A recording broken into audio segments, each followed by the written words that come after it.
Hello friend. तो pharmacy practice का जो हमारा लास्ट है चैप्टर, आज हम इस वीडियो में एंड करने वाले हैं कम्युनिटी फार्मेसी को। ठीक है, तो कम्युनिटी फार्मेसी आज इसके साथ हमारी पूरी यूनिट फर्स्ट जो है पूरी एंड हो जाएगी। तो आइए बात करते हैं कम्युनिटी फार्मेसी। कम्युनिटी का मतलब होता है सामुदायिक।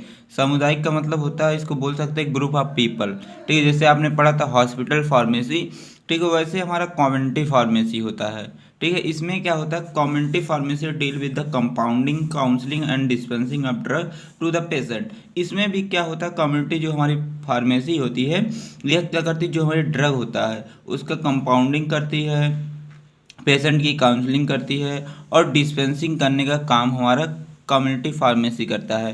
हॉस्पिटल फार्मेसी जो पढ़े थे आप, हॉस्पिटल फार्मेसी हुए गवर्नमेंट के लिए होती है, ठीक है, हॉस्पिटल फार्मेसी। लेकिन जो हमारी कम्युनिटी फार्मेसी आप देखे होंगे आपके गली मोहल्ले में कहीं पे भी क्या नाम है, फार्मेसी होते हैं, मेडिकल स्टोर होते हैं, वही सब हमारा क्या होता है, कम्युनिटी फार्मेसी। कम्युनिटी फार्मेसी हमारा एक प्रकार प्राइवेट प्राइवेट मेडिकल स्टोर होता है। ठीक है, तो आइए बात करते हैं अगली, जो हमारी community pharmacy also involve proper procurement. जो हमारी कम्युनिटी फार्मेसी है इसमें क्या क्या इन्वॉल्व होते हैं, हमारा पहला प्रॉपर प्रोक्योरमेंट। प्रोक्योरमेंट मतलब कि हमने पहले भी बताया था कि प्रोक्योरमेंट मतलब कि किसी चीज़ को खरीदना, ड्रग को खरीदना, उसकी स्टोरेज करना, डिस्पेंसिंग करना एंड डॉक्यूमेंटेशन ऑफ मेडिसिन, और मेडिसिन को डॉक्यूमेंटेशन करना। ठीक है, यही सब कम्युनिटी फार्मेसी में होता है। और अगली हमारे पॉइंट की बात करते हैं, community pharmacy pharmacist is responsible for the dispensing and distribution the medicine. जो हमारे कम्युनिटी फार्मेसी के अंदर जो फार्मासिस्ट आते हैं वे क्या करते हैं, जो ड्रग होता है, जो मेडिसिन होती है, उसकी डिस्पेंसिंग करते हैं और उसका डिस्ट्रीब्यूशन करते हैं। ठीक है, तो इसमें कभी कभी पूछ लिया जाता है, जो कम्युनिटी फार्मेसी के फार्मासिस्ट होते हैं उनका क्या क्या रोल होता है, 2 मार्क्स में आ जाता है, तो वह भी मैं अभी आपको आगे बताने वाला हूँ। तो अगला जो है हमारा जो कम्युनिटी फार्मेसी के अंदर जो फार्मासिस्ट है, कम्युनिटी फार्मासिस्ट है, वह वेल क्वालिफाइड होना चाहिए। ठीक है, ये एलिजिबल प्रोफेशन उसके होना चाहिए और उसके पास गुड नॉलेज होना चाहिए। और इसके साथ साथ तो उसे कैसे जो पेशेंट होता है उससे कैसे कम्युनिकेट करना है, ठीक है, कैसे पेशेंट से बातचीत करना है, ये सभी स्किल उसको आना चाहिए। ठीक है, जो हमारा कम्युनिटी फार्मेसी है इसमें हम जो ओवर द काउंटर मेडिसिन होती है, जो विदाउट प्रिस्क्रिप्शन के बेची जाती है, उसको भी हम इसमें इन्वॉल्व करते हैं। ठीक है, तो जो हमारा मेन पॉइंट है कम्युनिटी फार्मेसी किसको बोलते हैं, कम्युनिटी फार्मेसी जो ब्रांच ऑफ फार्मेसी। तो कम्युनिटी फार्मेसी एक प्रकार की हमारी ब्रांच ऑफ फार्मेसी है that deals with the variate areas of patient care, drug distribution and advising patient on safe and rational use of drug. तो मैंने बताया कि जो हमारी कम्युनिटी फार्मेसी होती है एक प्रकार की फार्मेसी है। ठीक है, इसमें जो होता है कि ड्रग का डिस्ट्रीब्यूशन, डिस्पेंसिंग, ठीक है, और पेशेंट को जो हमारी मेडिसिन है उसके बारे में एडवाइस देना कि कैसे मेडिसिन को लेना है, मेडिसिन का क्या यूज है। ठीक है, इन सभी को हमारा कम्युनिटी फार्मेसी बताने का काम करता है। तो इसके नोट्स भी आपको मिल जाएगी, आप जाइए टेलीग्राम पे, वहाँ पे सर्च करिए ट्रिक फार्मेसी, वहाँ पे से ग्रुप में ज्वाइन होके आपको वहाँ पे नोट्स वहाँ पे ही मिलेगी। अब बात करते हैं जो हमारा अगला टॉपिक है, organisation and structure of retail and wholesale drug store. तो इसके बारे में देख लेते हैं। The organisation structure of the retail store will be very with the size and type of the business. अभी मैं जब इसका आपको डिज़ाइन दिखाऊंगा, इसका स्ट्रक्चर दिखाऊंगा, जो रिटेल ड्रग स्टोर होते हैं और होलसेल ड्रग स्टोर होते हैं, तो ये एक दूसरे से वेरी होते हैं। ठीक है, इनके जो हमारा रिटेल ड्रग स्टोर होता है इसकी साइज अलग होती है, और हमारा जो ड्रग स्टोर होते हैं इसकी साइज अलग होती है। ठीक है, तो अभी आपको इसको आगे मैं दिखाता हूँ और इसकी कुछ ऑब्जेक्टिव देख लेते हैं। इसका ऑब्जेक्टिव है कि store of the purchase drug, जो परचेज हमने जो भी ड्रग परचेज किया है उसको स्टोर करना। इसका ऑब्जेक्टिव है selling and dispensing of the drug, जो भी ड्रग है उसको सेल करना और उसको डिस्पेंस करना भी इसका काम है। ठीक है, पेशेंट काउंसलिंग, और पेशेंट की जो काउंसलिंग इसका काम है। Maintenance of record for the drug issue, जो भी ड्रग हम इशू कर रहे हैं उसका प्रॉपर रिकॉर्ड, ये सब इसके ऑब्जेक्टिव है। अब बात करते हैं टाइप ऑफ ड्रग स्टोर, जो इम्पोर्टेंट है, एग्जाम में पूछा जाता है। ठीक है, तो इस टॉपिक से जो भी क्वेश्चन आते हैं यहाँ पे देखिए मैंने मार्क्स लगा दिए हैं इसमें। होल फूड ड्रग स्टोर यहाँ से आता है, ठीक है। टाइप एंड डिज़ाइन, ठीक है। और आता है legal requirement of establishment and maintenance of drug store. यह इंपॉर्टेंट, ज़्यादा इंपॉर्टेंट यही है, ठीक है। तो इसको मैं भी आपको आगे बताने वाला हूँ। तो टाइप देख लेते हैं। टाइप में हमारा आता है फार्मास्यूटिकल सेंटर, पहला है, ठीक है। इसमें क्या होता है कि this type of centre sell medicine, इसमें क्या होता है कि मेडिसिन को सेल किया जाता है।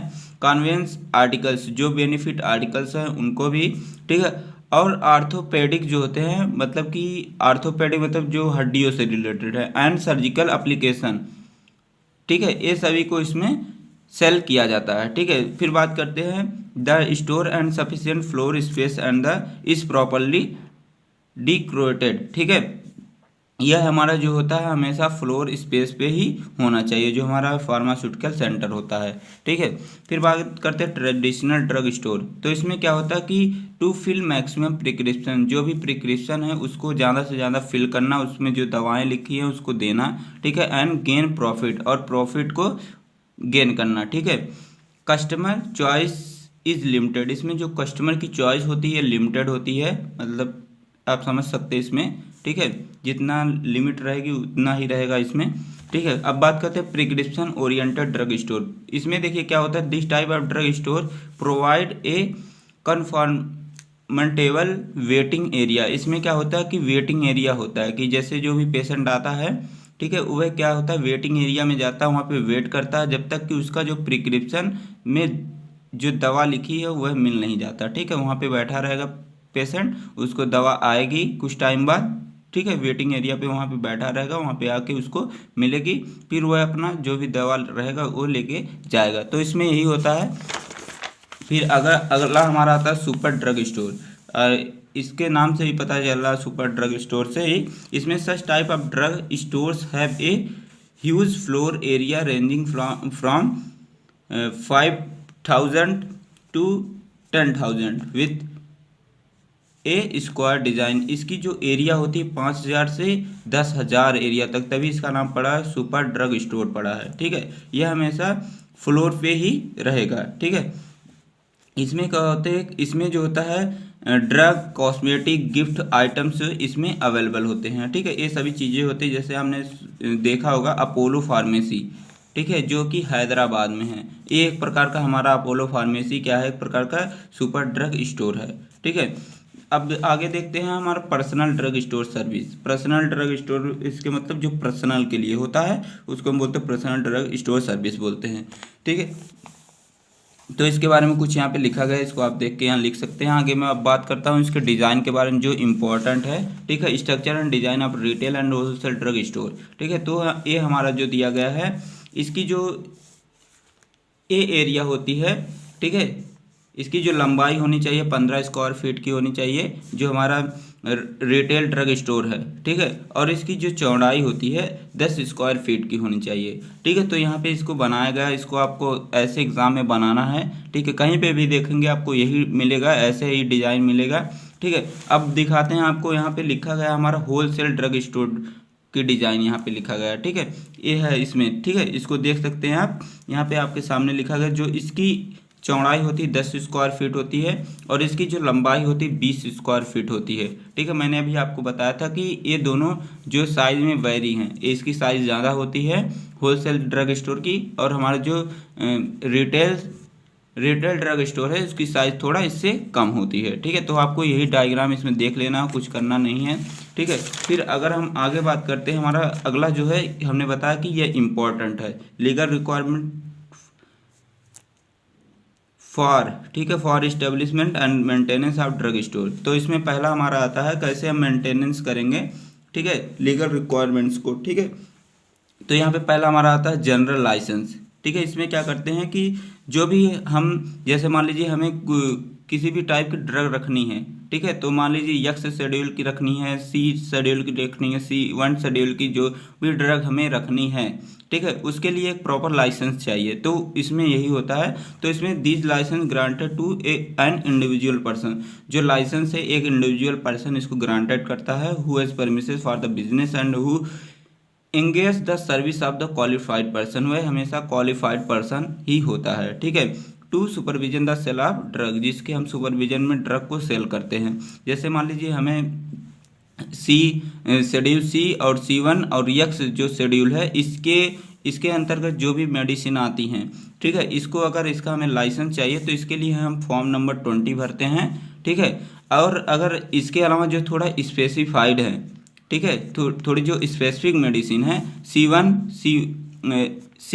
शेड्यूल सी C1, ठीक है, इसके अंतर्गत जो भी आती है मेडिसिन, ठीक है, इसके लिए हम शेड्यूल 21 भरते हैं, ठीक है। और जैसे शेड्यूल यक्स की ड्रग अगर हमें चाहिए, सिर्फ शेड्यूल यक्स की ड्रग चाहिए, तो इसके लिए हम फॉर्म नंबर 20F भरते हैं, ठीक है। तो आई होप आपको ये समझ में आ गया होगा, ठीक है। अब बात करते हैं रिस्ट्रिक्टेड लाइसेंस। रिस्ट्रिक्टेड लाइसेंस आपको समझ में आ रहा है, जो रिस्ट्रिक्ट है, ठीक है।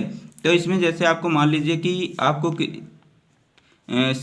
इसमें भी शेड्यूल C1 और यक्स की जैसे आपको ड्रग को इशू करना है, ठीक है, रिस्ट्रिक्टेड लाइसेंस जब आपको चाहिए, ठीक है, कब मिलेगा, तो इसके लिए आपको फॉर्म नंबर 20A फिल करना रहेगा, ठीक है। अगर इसमें कुछ स्पेसिफिक जो ड्रग हैं, ठीक है, इसके अंदर आते हैं C के अंतर्गत, C1 के अंतर्गत, ठीक है, इसके लिए क्या करते हैं आप, but not the schedule X are the issued. तो इसके लिए आप जो 21A फॉर्म होता है, जैसे मान लीजिए कुछ स्पेसिफिक ड्रग हमारे आते हैं, ठीक है, जैसे नारकोटिक आते हैं, ठीक है, ये सब, ठीक है। तो अगर हमारे इसके अंतर्गत आएंगे सी के और C1 शेड्यूल के, तो इसके लिए हम फॉर्म नंबर 20A फिल करते हैं, ठीक है। तो आपको यही याद रखना है इसमें क्या क्या करते हैं, ठीक है। अब बात करते हैं हमारा जो आता है मेंटेनेंस ऑफ ड्रग स्टोर। तो यह इंपॉर्टेंट है, इसी हेडिंग के अंतर्गत है। पहले हमने बात किया लीगल रिक्वायरमेंट, अब इसके बात कर रहे हैं मेंटेनेंस ऑफ ड्रग स्टोर, ठीक है। तो मेंटेनेंस ऑफ ड्रग स्टोर देख लेते हैं। पहला इसमें आता है प्रॉपर ड्रग स्टोरेज।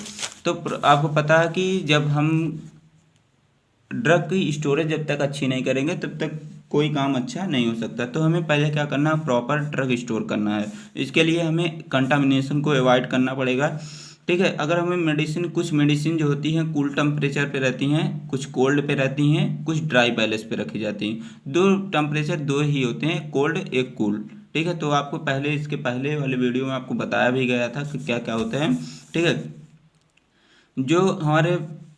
जो भी पैकेजिंग करते हैं, ठीक है, तो इसमें हमें इंटीग्रेटिव प्रॉपर्टी है, ठीक है, पैकेजिंग की, उसको हमें मेंटेन रखना है, ठीक है। अगर प्रॉपर स्टोर करना किसी भी ड्रग को, ठीक है, तो हमारी पैकेजिंग गुड होनी चाहिए, ठीक है। जब तक पैकेजिंग गुड नहीं होगी तब तक हम ड्रग को प्रॉपर स्टोर नहीं बढ़िया से नहीं कर सकते हैं। अब बात करते हैं स्टोरेज इन्वायरमेंट। दूसरा हमारा इसमें आता है, हमें इसमें क्या, पहला इसमें आता है सफिशिएंट टेम्परेचर। जिस ड्रग के लिए जितनी टेम्परेचर हमें रिक्वायर होती है उतना टेम्परेचर हमें देना है यहाँ पे, ठीक है। सफिशिएंट, यहाँ पे सफिशिएंट अमाउंट में लाइट रहनी चाहिए, कोल्ड स्टोर फैसिलिटी रहनी चाहिए, क्लीन कंडीशन रहना चाहिए, ह्यूमिडिटी कंट्रोल, इसमें कोई भी प्रकार की ह्यूमिडिटी नहीं होनी चाहिए, तभी हम ड्रग को अच्छे से स्टोर करके रख सकते हैं, ठीक है। अब बात करते हैं अरेंजमेंट ऑफ ड्रग ऑन जो सेल्स, जो भी रैक्स होते हैं, सेल्स उसको बोलते हैं, ठीक है। जो हमारे सेल्स होते हैं ये हमारे स्टील के बने होने चाहिए या तो लकड़ी के बने होने चाहिए। जो भी रैक्स होते हैं आपने देखे होंगे जिसमें मेडिसिन को रखा जाता है रैक्स में, ठीक है। तो जो भी हम मेडिसिन को रखेंगे वह हमारा स्टील का बना रहना चाहिए या तो लकड़ी का बना रहना चाहिए, ठीक है। और जो हमारा जो रैक्स होते हैं, ठीक है, इसमें जो मेडिसिन रखी जाती हैं, जो भी मेडिसिन रखी जाती है वह अल्फ़ाबेटिकल ऑर्डर में रखना चाहिए इसमें, ठीक है, उसके जेनरिक नेम के हिसाब से, ठीक है। फिर इसमें क्या करना है कि कोई जो डोजेस फॉर्म, इसमें जैसे डोजेस फॉर्म अलग अलग टाइप के डोजेस फॉर्म होते हैं, सॉलिड, लिक्विड, सेमी सॉलिड, तो सभी डोजेस फॉर्म को हमें सेपरेट करके रखना है एक दूसरे से, ठीक है। तो मतलब मान लीजिए कि आपका यहाँ पे रैक बना है, ठीक है, रैक है, तो इस रैक में हमारा सॉलिड होना चाहिए, इस रैक में हमारा लिक्विड होना चाहिए और इस वाले में हमारा सेमी सॉलिड होना चाहिए। तो अलग अलग रैक्स होने चाहिए सबके लिए, ठीक है। और इनको जो भी ड्रग हम रख रहे हैं, जो भी मेडिसिन रख रहे हैं, उनको हम ड्राई पैलेस पे ही रखेंगे, ठीक है। और उसे हम ऐसी जगह रखेंगे जो वह लाइट से प्रोटेक्ट हो सके और हीट से प्रोटेक्ट हो चुके, ठीक है। अब बात करते हैं स्टोर रूम के बारे में। स्टोर रूम में इसमें देखते हैं a well arrange store enable easy identification of drug and the save time when packing a drug from the sales, ठीक है। जो भी ड्रग हम पैकेजिंग कर रहे हैं उसको अगर हम आइडेंटिफाई करना चाहते हैं तो उसको आसानी से आइडेंटिफाई कर सकें, ऐसा हमारा स्टोर रूम होना चाहिए। ठीक है, तो ये सभी चीज़ें यहाँ पे लिखी गई हैं। आप बात करते हैं डिस्पेंसिंग जो भी ड्रग हम डिस्पेंस कर रहे हैं तो उसका प्रॉपर रिकॉर्ड होना चाहिए, ये सब चीज़ें इसमें देखना है। ठीक है, तो इसमें यही सब चीज़ें दी गई हैं और कुछ नहीं दिया गया है। ठीक है, तो जो भी पेशेंट का क्या नाम है, ठीक है, पेशेंट को कौन सा डोजेस फॉर्म हमने दिया है, कितने अमाउंट में दिया है, ये सभी चीज़ें को जो भी हम चीज़ें डिस्पेंस कर रहे हैं उसका प्रॉपर यहाँ पर रिकॉर्ड होना चाहिए। अब बात करते हैं maintenance of record of retail and wholesale drug store. ठीक है, इसमें पहले हमारा आता है लीगल रिकॉर्ड्स। ठीक है, जो भी लीगल रिकॉर्ड्स हैं उसको हमें प्रॉपर रखना चाहिए। ठीक है, लीगल रिकॉर्ड्स में जैसे हमारा जो भी आते हैं इसके अंतर्गत ड्रग एंड कॉस्मेटिक एक्ट के, ठीक है, और जो पॉइजनस एक्ट के अंतर्गत जो भी आते हैं, जो भी ड्रग हम डिस्ट्रीब्यूट करते हैं उसका प्रॉपर रिकॉर्ड होना चाहिए। ठीक है, तो according to federal and state law, ठीक है, इसके according up to date the update and proper record should be maintain according to drug and cosmetic act 1940 rule 1945। आपने पढ़ा है कि इसके अंतर्गत जो भी मेडिसिन आते हैं, जो भी ड्रग्स आते हैं ड्रग एंड कॉस्मेटिक एक्ट में, ठीक है, और इसके रूल्स में जो भी मेडिसिन आते हैं उसका प्रॉपर रिकॉर्ड होना चाहिए। जो भी ड्रग हम डिस्ट्रीब्यूट कर रहे हैं उसका प्रॉपर रिकॉर्ड होना चाहिए। ठीक है, जो भी पॉइजनस सब्सटेंस भी हम अगर हम कोई भी पॉइजनस सब्सटेंस डिस्ट्रीब्यूट कर रहे हैं तो उसका भी प्रॉपर रिकॉर्ड होना चाहिए। ये हमारा आता है लीगल रिकॉर्ड्स में। ठीक है, तो रिकॉर्ड वाले में रिकॉर्ड के बारे में ही लिखना। ठीक है, अब बात करते हैं पेशेंट रिकॉर्ड। पेशेंट रिकॉर्ड मतलब जो भी पेशेंट आया उसकी क्या हिस्ट्री है, मतलब उसका नेम क्या है, उसकी एज क्या है, उसका सेक्स क्या है, ये सभी चीज़ें इसमें हमें लिखना रहता है, उसका रिकॉर्ड बनाना रहता है। ठीक है, हमने उसको कौन से टाइप का डोजेस फॉर्म उसको दिया है, इसकी रिकॉर्ड होने चाहिए, ये सभी चीज़ें इसमें रहती है। ठीक है, कितने अमाउंट में दिया, ठीक है, ये सभी इन्फॉर्मेशन इसमें रिकॉर्ड की जाती है। अब बात करते हैं फाइनेंशियल रिकॉर्ड। फाइनेंशियल रिकॉर्ड हमारी बहुत इंपॉर्टेंट है। फाइनेंशियल रिकॉर्ड में हम देखते हैं कि कितना हमने लागत लगाई थी और कितना हमें मुनाफा हुआ, ये सभी चीज़ें इसमें फाइनेंशियल रिकॉर्ड में देखी जाती है कि कितना हमने इन्वेस्टमेंट किया था, कितना हमें रिटर्न हुआ। ठीक है, तो ये सभी चीज़ें इसमें हम देखते हैं, इसका रिकॉर्ड रखते हैं। ठीक है, तो ये यहाँ से आप लिख लीजिए। अब बात करते हैं डिस्पेंसिंग ऑफ प्रोप्राइटरी प्रोडक्ट। ठीक है, तो इसमें हम देखते हैं डिस्पेंसिंग ऑफ प्रोप्राइटरी प्रोडक्ट में यही देखते हैं कि हमें कैसे कैसे जो पेशेंट है उसको कैसे हमें कोई भी मेडिसिन को कैसे देना है। ठीक है, तो कैसे कैसे करना है, क्या क्या चीज़ फॉलो करनी है, वही चीज़ इसमें हम देखते हैं। ठीक है, तो आपको पता है जो प्रिस्क्रिप्शन हमेशा फिजिशियन ही लिखता है। ठीक है, तो फिजिशियन जब लिखता है तो पेशेंट उसको ले जाता है जो फार्मासिस्ट के पास। तो कैसे कैसे कौन कौन चीज़ हमारा फार्मासिस्ट कैसे क्या क्या फॉलो करता है, ठीक है, ड्रग को कैसे डिस्पेंस करता है, वह चीज़ें आपको दिखा देते। तो यहाँ पे ड्रग डिस्पेंसिंग प्रोसेस लिखा गया। पहले क्या करेगा, जो हमारा फार्मासिस्ट रहेगा वो प्रिस्क्रिप्शन को रिसीव करेगा। ठीक है, रिसीव करने के बाद उसको वैलिडेट करेगा उस प्रिस्क्रिप्शन को, मतलब उसमें देखेगा जो पेशेंट है उसका इन्फॉर्मेशन देखेगा, मतलब कि उसका नेम क्या है, उसकी एज क्या है। ठीक है, ये सभी देखेगा और इसके साथ साथ यह भी देखेगा कि उस पर RX सिंबल लिखा गया कि नहीं। ठीक है, यह भी देखेगा उस पर स्ट्रेंथ, मतलब डोज की कितनी स्ट्रेंथ लिखी गई है, कौन कौन सी मेडिसिन लिखी गई है, उसका जेनरिक नेम लिखा गया है, उसका फार्मूला लिखा गया है, ये सभी चीज़ें उस क्या करता है, वैलिडेट करता है जो हमारा फार्मासिस्ट होता है। ठीक है, फिर क्या करता है, understand and clarify the prescription. फिर इसके बाद क्या करता है, जो हमारा फार्मासिस्ट होता है उसको पहले समझेगा। ठीक है, उस प्रिस्क्रिप्शन को समझेगा। ठीक है, उसमें देखेगा, कंफर्म करेगा कौन सी डोज है, कितनी उसकी फ्रीक्वेंसी है, कब कब उसे देना है पेशेंट को, ये सभी चीज़ें इसमें वह देखेगा। फिर इसके बाद क्या करेगा, select and label medicine for issue. फिर क्या करेगा, जो मेडिसिन है उसको निकालेगा, उस पर जो भी लेबल करना रहेगा कि कौन कौन सा टाइम लेना है, ये सभी चीज़ें लेबल करेगा। फिर उसको क्या करेगा, मेक फाइनल चेक। फिर उसको दोबारा उसको चेक करेगा कि उसने सही से उस पर मार्क्स किया कि नहीं, कि पेशेंट को सही से बताया है कि नहीं, ये सभी चीज़ें चेक करेगा। फिर क्या करेगा, रिकॉर्ड द एक्शन टेकन। फिर उस चीज़ का रिकॉर्ड अपने पास एक प्रॉपर रिकॉर्ड रखेगा। ठीक है, उस पेशेंट के बारे में और कौन कौन सी मेडिसिन दिया है उसका एक प्रॉपर रिकॉर्ड बनाएगा।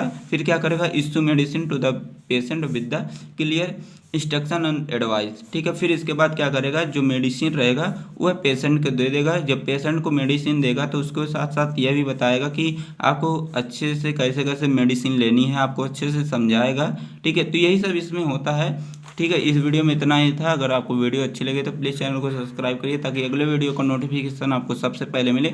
जो इसकी आपकी PDF नोट्स आपको जल्द ही मिल जाएगी। Thanks for watching.